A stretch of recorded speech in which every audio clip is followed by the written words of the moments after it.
Daghang mga negosyo ang nanira ug naalkanse human sa pag-igo sa pandemya dinhi sa Cebu. Nawadan og panginabuhian ug nausab ang kinabuhi sa uban, bisan pa man karon nga hinay-hinay na nga mibalik sa normal ang tanan. Ang epekto sa pandemya maoy gihatagan og pagtagad sa Mandaue Chamber of Commerce and Industry kun MCCI atol sa pagbukas sa Business Summit 2022 karong adlaw. Nahinangop ang presidente sa MCCI nga si Kelly Ko sa pagsugod sa maong kalihukan. No doubt, the past 2 years have been one of the most challenging periods in our recent history.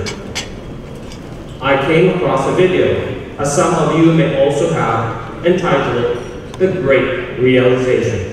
Sa maong Business Summit, gibida ang mga stall sa nagalain-laing mga negosyo sulod ug gawas sa Mandaue City. Tinguha sa maong pag-display, mao nga maila ang mga small and medium enterprise ug mga micro-entrepreneurs dinhi sa Cebu. Amo gi-expect sir something murag mo boost among kwan in terms of the clients. And then mo expect kun sir mga I think mga fit bookings from our resort since we have this booth. We hope people will appreciate, people will recognize our product, people will inquire about our product. Sa pag-arangkada sa unang adlaw sa summit, usa sa namulong mao si 𝐼𝐻𝐻 𝐷 ang pag-umangkon sa presidente ug CEO sa Ayala Corporation. Tulo ka punto ang iyang gipaabot sa mga negosyante. Today, allow me to speak about 3 major accelerating movements that we believe will become central to how businesses operate. In particular, I speak of digitalization, sustainability, and collaboration. Regarding digitalization, COVID-19 prompted a shift in the way we do things, allowing us to rely more heavily on digital services for our day-to-day activities.